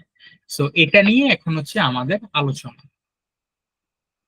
এটা কই পাবো? এটা রিডিং প্যাসেজে পাবো। দেখি আমরা হচ্ছে পড়ি, দেখি অ্যালুমিনিয়াম স্ক্রিউ ক্যাপটা কই বলা হইতেছে এবং ওটা নিয়ে কম্পারিজনটা কই করা হচ্ছে। এখান থেকে আমরা করব। দেখেন তো কোথাও অ্যালুমিনিয়াম স্ক্রিউ ক্যাপসটা পান কিনা। কিছু করা লাগবে না, জাস্ট অ্যালুমিনিয়াম স্ক্রিউ ক্যাপস এর আলোচনাটা কোথা থেকে শুরু হয়েছে এটা দেখেন।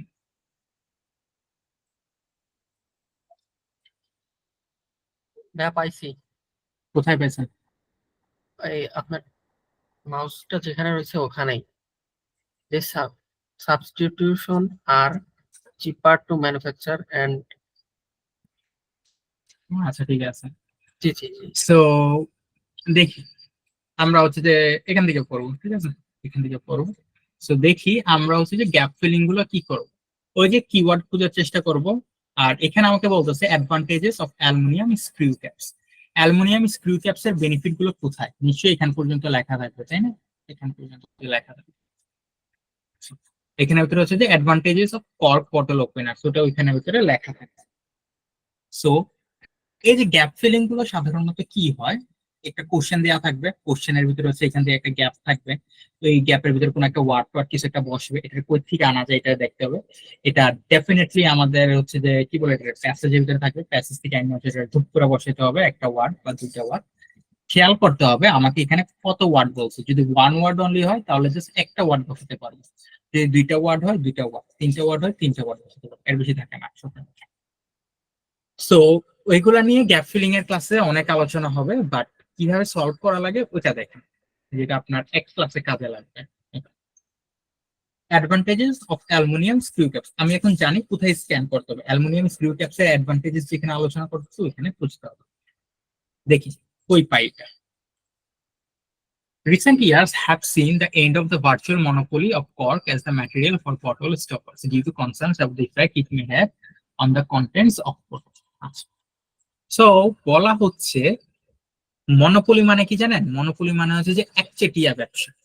সো আগে কর্কটাই খুব বেশি পরিমাণে ব্যবহার হতো, ঠিক আছে? কর্কের যে ব্যবহারটা এটা হচ্ছে যে খুব বেশি পরিমাণে ব্যবহার হতো, দেখা যেত যে সারা ওয়ার্ল্ড ভর্তি শুধু এটাই ব্যবহার হতো, আর অন্য কোনো ধরনের ব্যবহার হতো না। যেমন আমরা একটু দেখছিলাম না, এগুলো তখন আর তেমন একটা ব্যবহার হতো না, শুধুমাত্র কর্কেরটাই ব্যবহার হতো। কর্কের একচেটিয়া ব্যবসা ছিল, কিন্তু বর্তমান বছর এটার একটা চেঞ্জেস দেখা গেছে। চেঞ্জেসটা কি বা কেন? অনেক মানুষ হচ্ছে যে কনসার্ন হয়ে উঠছে যে এটা দিয়ে যদি বটলের কন্টেন্টটাকে রাখি, কন্টেন্টস এর ভিতরে কোনো ধরনের চেঞ্জেস আসবে কিনা সেটা নিয়ে কনসার্ন হচ্ছে, যার কারণে একটা চেঞ্জেস দেখা যাচ্ছে। আচ্ছা, চেঞ্জেসটা কি একটু দেখি। This is caused by a chemical compound called 2,4,6-trichloroanisole, which forms through the interaction of plants' phenols, fluorine, and mold. The tiniest concentrations, as little as 3 or 4 parts of a trillion, can spoil the taste of the product contained in the bottle. তো বলা হচ্ছে এই যে কর্কের ব্যাপারটা, cork দিয়ে হচ্ছে যে আমরা যদি বটলটার করি, কর্কটা তৈরি হয় কিসে থেকে বলেন তো? আমরা এতক্ষণ পড়ছি গাছের ছাল বাকল থেকে না? তো গাছের ছাল বাকলের ভিতরে ডেফিনেটলি গাছের ফেনল থাকে, বিভিন্ন ধরনের হচ্ছে যে কম্পোনেন্টস থাকে। এই কম্পোনেন্টস গুলো যখন কিনা বোতল, ধরে নেন একটা কোকের বোতল রে আপনি গাছের ছাল বাকলওয়ালা কর্ক দিয়ে আটকা, সো ওই কর্কের কম্পোনেন্টস গুলো যখন কিনা কোকের সাথে মিশবে তখন কোকের টেস্টটা চেঞ্জ হয়ে যাবে না? ওটাই বলছে। আচ্ছা, the result has been gradual yet steady move fast towards plastic stoppers and more recently to aluminum screw caps. এই যে অ্যালুমিনিয়াম স্ক্রিউ ক্যাপ, তো এই চিন্তা ভাবনা থেকে আমরা অ্যালুমিনিয়াম স্ক্রিউ ক্যাপস এর দিকে আগে গেলাম। আমরা এখন আর কর্ক তেমন একটা ব্যবহার করি না, অ্যালুমিনিয়াম স্ক্রিউ ক্যাপস ব্যবহার করি, যেটা আপনারা নিজেরাই দেখতেছেন আশেপাশে। These substitutes are cheaper to manufacture and in the case of screw caps more convenient for the user. So এখানে উত্তর হচ্ছে যে আমি পুরো ব্যাপারটা বুঝতে পারলাম। ওকে, সো একটু পড়ি এখানে আমার কি কি বলছে। সো আমি জানি কোথায় স্ক্যান করতে হবে, এরপর দিয়ে বাকি অংশটা আমরা একটু দেখি। বলা হচ্ছে do not affect the dash of the bottle contents. Aluminium স্ক্রিউ caps bottle contents এর জিনিসটাতে এফেক্ট আনে না, একটু দেখেন তো।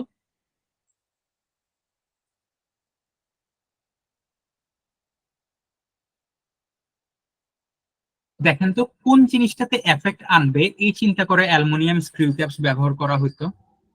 কোন জিনিসটাতে এফেক্ট আনতো? জি, কেমিক্যাল কম্পাউন্ড।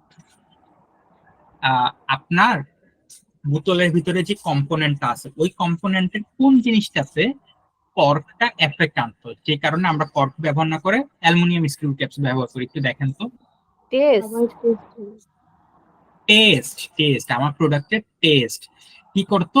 এই মানে এই কর্কের তৈরিটা আমার টেস্টটাকে বিগড়াই দিত, টেস্টের ভিতরে এফেক্ট আনতো, যার কারণে আমরা অ্যালুমিনিয়ামের এটা ব্যবহার করি। অ্যালুমিনিয়ামটা ব্যবহার করার বেনিফিটটা কি? বেনিফিটটা হচ্ছে do not effect the test of the bottle contents. তাহলে এটার অ্যান্সারটা কি? এটার অ্যান্সারটা হচ্ছে টেস্ট। বুঝা গেছে? আচ্ছা আচ্ছা, এরপরে দেখি are hash to produce advantages of aluminium screw caps. Aluminium screw caps এর কথা বলতেছে, আর ড্যাশ টু প্রোডিউস, এগুলা প্রোডিউস করাটা কি দেখি, এটা প্রোডাকশন নিয়ে কি বলতেছে। অ্যালুমিনিয়াম স্ক্রু ক্যাপ সেট তার দেখি কি The result has been gradual, it is steady more fast forward and more recently to aluminum screw caps. These substitutes মানে হচ্ছে এই অ্যালুমিনিয়াম এর কথা বলতেছে, these substitutes are cheaper to manufacture বা produce. এটা প্রডিউস করাটা কি চিপার না? তার মানে এই যে কোশ্চেনটা আমার কি ছিল, কোশ্চেনটা ছিল আর ড্যাশ টু প্রডিউস বা ম্যানুফ্যাকচার, এটা ম্যানুফ্যাকচার করাটা কি, এটা চিপার, এটা প্রডিউস করাটা চিপার। ঠিক আছে, তাহলে আমার এখানে অ্যান্সারটা কি, আমার এখানে অ্যান্সারটা হচ্ছে চিপার। আচ্ছা, আর ড্যাশ টু ইউজ, এটা ইউজ করাটা কি, এখন আমাকে দেখতে হবে যে এটা ইউজ করাটা কি। দেখি এটা কি বলতেছে, are cheaper to use, cheaper to manufacture and in case of screw caps more convenient for the user. ইউজারদের জন্য এটা কি বলেন তো? কনভেনিয়েন্ট। কনভেনিয়েন্ট। তাহলে আমার এটা অ্যান্সারটা কি, এটা অ্যান্সারটা হচ্ছে কনভেনিয়েন্ট। দেখছেন আমরা তিনটা অ্যান্সার কিন্তু পেয়ে গেছি এভাবেই খুঁজে।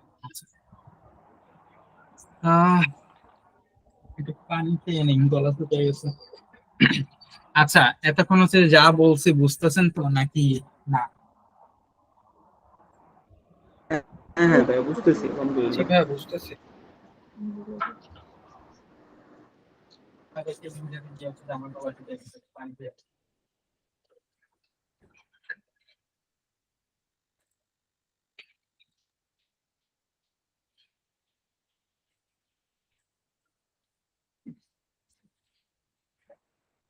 আচ্ছা, এতক্ষণ আমরা দেখছি স্ক্রু ক্যাপসের অ্যাডভান্টেজেস, এবার আমি দেখবো কর্কের অ্যাডভান্টেজেস। ঠিক আছে, স্ক্রু ক্যাপস অ্যালুমিনিয়ামেরটা তো অ্যাডভান্টেজ দেখছি, নিশ্চয়ই আমার এখন কর্কের অ্যাডভান্টেজ আছে, তাই না? চলো দেখি। কোশ্চেনটা বলতেছে suit the dash of quality products. Quality products এর কোন জিনিসটা স্যুট করে দেখি তো, এর ব্যাপারটা কি। The classic cork stopper does have several advantages. অনেক advantages আছে, দেখি কি কি। However, firstly, প্রথম অ্যাডভান্টেজটা কি, its traditional image is more in keeping with that of the type of high quality goods with which it has long been associated. আচ্ছা, কোশ্চেনটাতে আমাকে কি বলছে, কোশ্চেনটাকে আমাকে বলছে suit the dash of the quality product.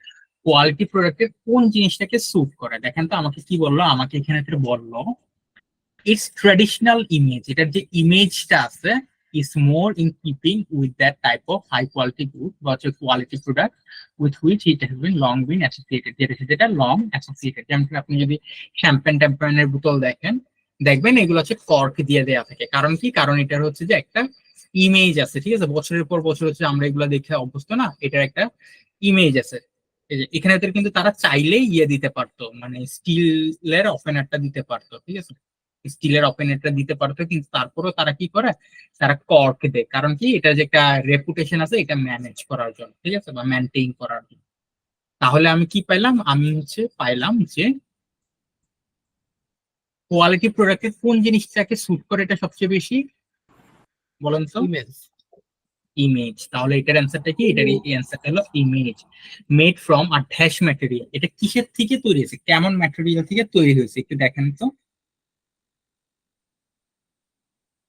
এখানে পাবেন। আচ্ছা, secondly and very importantly, cork is sustainable product that can be recycled without difficulty.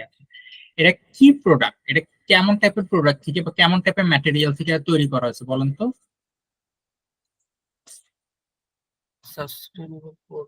Sustainable, এটা একটা জি সাস্টেইনেবল, ইয়েস, এটা একটা সাস্টেইনেবল প্রোডাক্ট বা এটা কি করা হয়েছে, সাস্টেইনেবল ম্যাটেরিয়াল থেকে তৈরি করা হয়েছে। ইজিলি সহজে কি করা যায়, সহজে কি করা যায়, জি বুঝি নাই। সাস্টেইনেবল মিনিংটা হচ্ছে যেটা আপনার এক্সাক্ট বাংলাটা আমার ঠিক মনে আসছে না, বাট পরিবেশ বান্ধব টাইপের কিছু একটা, ঠিক আছে, আমার হচ্ছে যে মানে পরিবেশ বান্ধব টাইপের বা হচ্ছে যে টেকসই টাইপের, টেকসই মানে টেকসই পরিবেশ বান্ধব টাইপের বা ভালো অথেন্টিক টাইপের জিনিস আর কি, ঠিক আছে। Sustainable that can be recycled without difficulty, যেটা রিসাইকেল করা যায় কোনো ডিফিকাল্টি ছাড়া। উইথাউট ডিফিকাল্টি মানে কি, যেটা কঠিন না, যেটা কঠিন না মানে কি, যেটা ইজি। আচ্ছা, দেখেন তো আমাকে এখানে তো কিছু একটা বলছে, আমাকে কি বলছে, আমাকে বলছে যে ইজিলি ড্যাশ, ইজিলি সহজে কি করা যায়, সহজে কি করা যায় বলেন তো এটাকে, রিসাইকেল।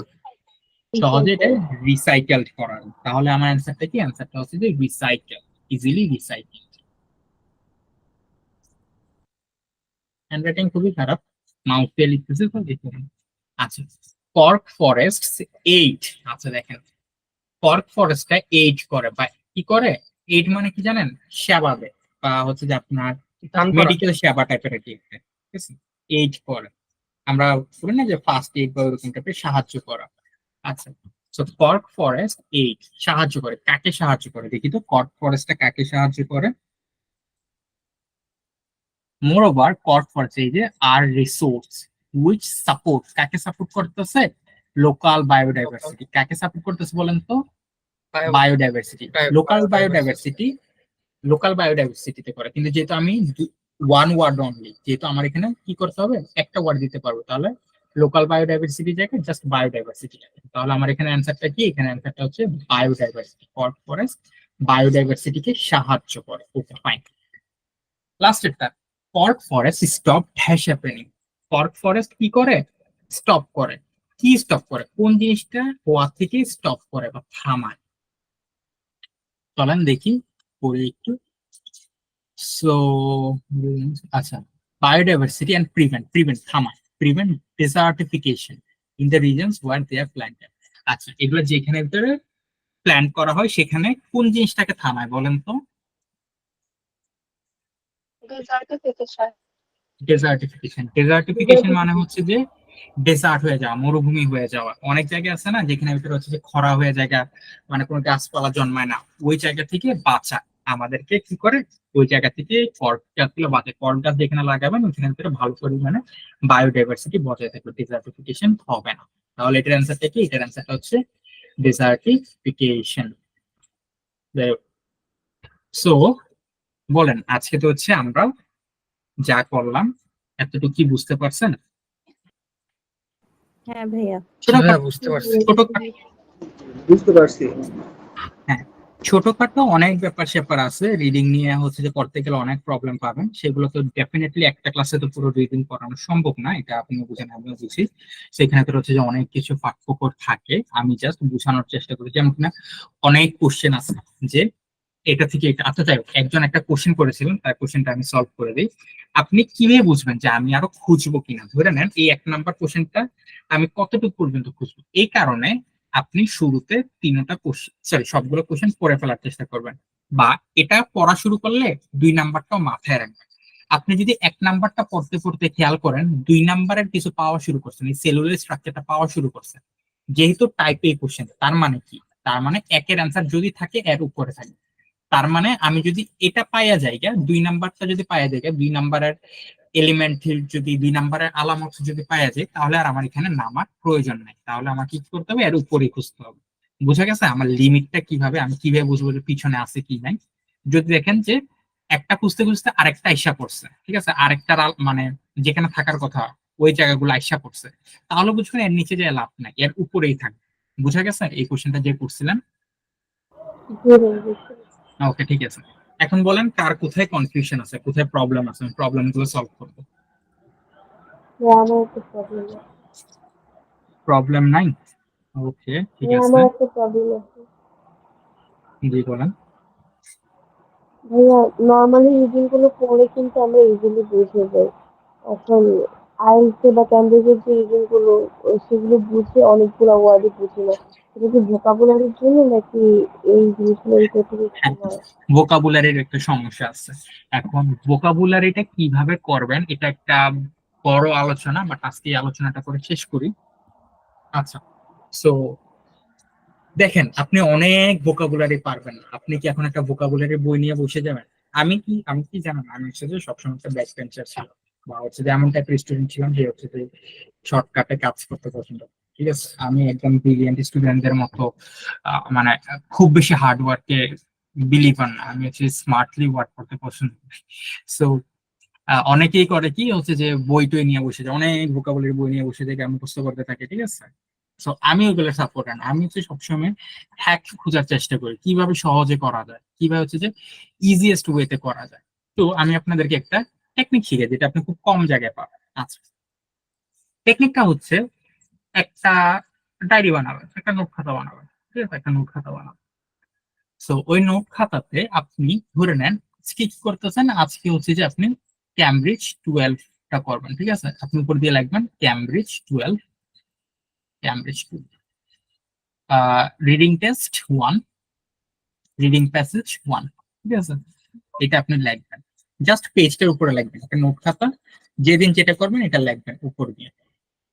সো আপনি আজকে এই প্যাসেজটা পড়া শুরু করলেন, ঠিক আছে, রিডিংটা যখন পড়ে পড়ে যাবেন তখন আপনি কি করবেন, কোন একটা নতুন ওয়ার্ড পাইছেন, ওয়ার্ডটা এখানে লিখবেন, জাস্ট এখানে লিখে ফেলবেন, আপনি আপনার পড়া কন্টিনিউ করবেন, জাস্ট এটা লিখে যাবেন, এই একটা নতুন ওয়ার্ড পাইছেন প্র্যাকটিশনার্স, লিখে ফেলবেন, নতুন ওয়ার্ড পাইছেন নলেজেবল, লিখে ফেলবেন, এরকম করে পুরোটা শেষ করবেন। শেষ করার পরে আপনি ডিকশনারি থেকে হোক বা গুগল থেকে হোক প্রতিটার মিনিং গুলো, বাংলা মিনিং গুলো পাশে লিখবেন, এবং হচ্ছে যে কি করবেন, আপনি হচ্ছে যে ওটা দ্বারা একটা সেন্টেন্স বানানোর চেষ্টা করবেন। তো এতে করে কি হইলো, আপনার একটা পেজের ভিতরে এই প্যাসেজের কিছু ভোকাবুলারি আপনি পেয়ে গেলেন।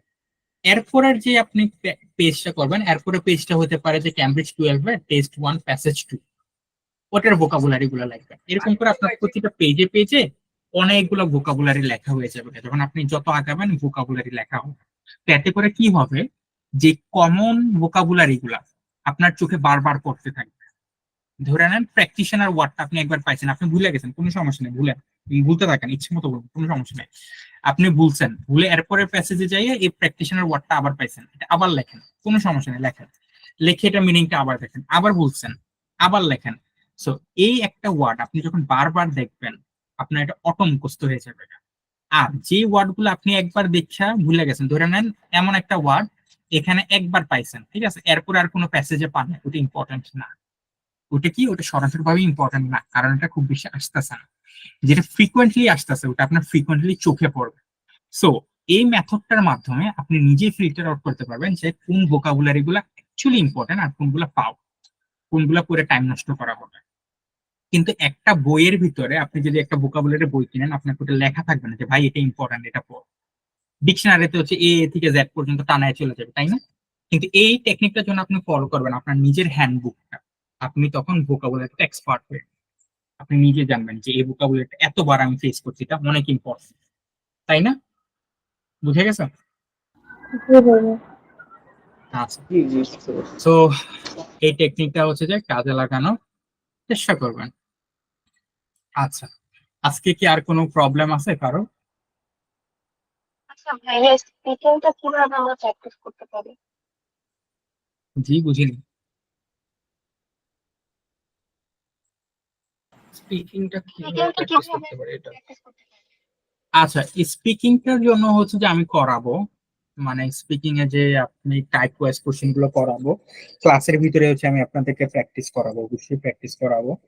আপনারা হচ্ছে যে গ্রুপের ভিতরে নিজেরাও প্র্যাকটিস করবেন, আমি যখন আপনাদেরকে টাস্ক দিয়ে দিয়ে দিব তখন আপনারা নিজেরাও প্র্যাকটিস করবেন। গ্রুপের ভিতরে আমি আপনাদেরকে প্র্যাকটিস করাবো, হোমওয়ার্ক দিব, ক্লাসের ভিতরে হচ্ছে স্পিকিং নিব, আপনাদের একজন একজন করে করে হচ্ছে আমি স্পিকিং নিব, স্পিকিং মক টেস্টের মতো করে নিব, ঠিক আছে, ওগুলো অটো প্র্যাকটিস হয়ে যাবে, কোনো সমস্যা নেই। ওকে, জি জি ভাইয়া। আচ্ছা, আর কারোর কোনো কোশ্চেন আছে? না ভাইয়া। কোশ্চেন। জি না আচ্ছা, ভাইয়া। সো কেউ যদি কন্টিনিউ করেন, 1 তারিখে যদি কন্টিনিউ করার আগ্রহ জন্মায় বা যদি করার ইচ্ছা থাকে তাহলে হচ্ছে অবশ্যই আমাকে জানাবেন, আমি ওইভাবে হচ্ছে যে সাজাবো। আর যদি কেউ কন্টিনিউ না করেন, দ্যাটস ওকে, কোনো সমস্যা নেই, তাও আমাকে জানাবেন যে ভাই আমি কন্টিনিউ করব না। কিন্তু হচ্ছে যে মানে ঘোস্টিং করবেন না, কারণ ঘোস্টিং করলে হচ্ছে আমি বুঝবো না আপনি কন্টিনিউ করবেন নাকি করবেন না, ইয়েস হলে ইয়েস, নো হলে নো, আমাকে হচ্ছে ওইভাবে গুছিয়ে নিতে হবে, ঠিক আছে, ওইভাবে আমারও একটু প্রিপারেশন নিতে হবে, আমাকে হচ্ছে অবশ্যই জানাবেন যে ভাই আমি কন্টিনিউ করবো, ভাই আমি করবো না, ঠিক আছে। তো আমি ওই হিসাবে একটা সুন্দরভাবে গুছিয়ে নিব, এবং ইনশাল্লাহ হচ্ছে যে 1 তারিখ থেকে যদি আপনারা থাকেন শুরু করবো, ঠিক আছে। জি ভাইয়া। জি ভাইয়া। ওকে, হ্যাঁ সো আপনাদের বলতেছি জি, আমাদের আমাদের ক্লাস কি বারে হবে? কি বারে হবে, আগে 1 তারিখে একটা ক্লাস করি, যারা যারা থাকবে তাদের সাথে কথা বলে হচ্ছে যে যখন সুবিধা হয় ওই বারগুলোতে দিই, মেজরিটির যখন সুবিধা হয়। ঠিক আছে? তো আমাদের উইকলি 3টা ক্লাসই হবে? জি, সপ্তাহে 3টা করে ক্লাস হবে। মাঝে মধ্যে এক্সট্রা লাগলে ওটা আমি হচ্ছে যে আলাদা ভাবে দিয়ে দিব, ওটা প্যারা না। মাঝে মধ্যে এমনও হইতে পারে যে একদিন আমি বিজি, হয়তো একটু অ্যাডজাস্ট করে নিলাম। দেখা গেল যে একদিন মেজরিটি বিজি, একটু অ্যাডজাস্ট করে নিলাম। ঠিক আছে, দেখা গেল যে শনিবারে বা শনিবারে সবাই বিজি, আমিও বিজি, তো দেখা গেল যে শনিবার একটা ফ্রাইডেতে করলাম, ঠিক আছে, বা মানডেতে করলাম। ওইগুলো হচ্ছে যে পরেরটা পরে করা যাবে, শুরু হইলে টাইম মতো এটা adjust ভাইয়া করতে একদিন কি হবে। একটা মডিউলে প্র্যাকটিস করবো আমরা? একদিন আমরা হচ্ছে যে আপনাকে ওই এটা দেখেছিলাম না, যে ক্লাসের যে রুটিনটা বা ক্লাসের যে প্ল্যানটা, ওই হিসাবে আগানোর চেষ্টা করব। বাট নিড বেসিসে এটা পরিবর্তন হইতেও পারে। দেখা গেল আমরা আজকে রিডিং করলাম, আমাদের কাছে টাইম আছে স্পিকিংটা করার মতো, বা আগের দিন রাইটিং ছিল, আজকে রাইটিং এর প্রবলেম দেখালাম, প্রবলেমটা সলভ করে এরপর আবার রিডিং করলাম। বা দেখা গেল যে আমরা লিসেনিংটা করলাম, লিসেনিং করার পরে টাইম আছে, রাইটিংটা একটু চেক করলাম। এরপরে দিন দেখা গেল যে রিডিং এর প্রবলেম দেখালাম, রিডিংটা করলাম, এরপরে আমরা লিসেনিং এর প্রবলেম ছিল সলভ করলাম। ওইভাবে আর নিড বেসিস, বাট ট্র্যাকটা ফলো করার চেষ্টা করবো আর কি। তারপরে নিড বেসিসে মডিফিকেশন হইতে। ওকে, আর কারোর কোনো কোশ্চেন? ঠিক আছে। ঠিক আছে, আচ্ছা, আর একটা কথা। জি বলুন। আর 1 তারিখের ক্লাসটা তো আমাদের রাত 9টায় হবে না? জি জি, ঠিক আছে, 9টায় হলে স্যার আমার কোনো প্রবলেম নেই। ওকে ঠিক আছে। 9টায় হলে আর কারোর কোনো প্রবলেম আছে? না ভাইয়া, না, 9টাই আমার জন্য বেটার হয়। জি ভাই, ওকে আমার ঠিক আছে। জন্য। আচ্ছা ঠিক আছে, ওইগুলো হচ্ছে আমরা আলোচনা করে নিব। আপনারা হচ্ছে যে আজকে কালকে ডিসিশন নেন কে কে কন্টিনিউ করবেন। আর যারা অ্যাবসেন্ট ছিল তাদেরকে তো রেকর্ডিং দিব, তারাও ডিসিশন নেন, নিয়ে হচ্ছে আমাকে জানান। তারপর দিয়ে হচ্ছে যে যারা ফাইনাল করে ফেলবেন তাদেরকে নিয়ে হচ্ছে যে আবার আলোচনা করে এই আলোচনাগুলো তখন করা যাবে আর কি। ডেমো ক্লাসের ছিল জাস্ট। সো ওকে, এতটুকু পর্যন্তই তাহলে আমাদের জার্নি ডেমো ক্লাসের। সবাই ভালো থাকেন, সুস্থ থাকেন। আর কোনো প্রয়োজন আমাকে ইনবক্স করবেন, কন্টিনিউ করেন না করেন ওটা পরের ব্যাপার। কন্টিনিউ করলে আমাকে অবশ্যই জানাবেন, না করলেও আমাকে জানাবেন, ওই হিসাবে আমি প্রিপারেশন নিব। আর যাক, ভালো থাকেন, সুস্থ থাকেন, কাছে থাকেন সবাই। আল্লাহ হাফেজ, ভালো থাকেন, আসসালামু আলাইকুম। আপনি ভালো থাকবেন। সালাম।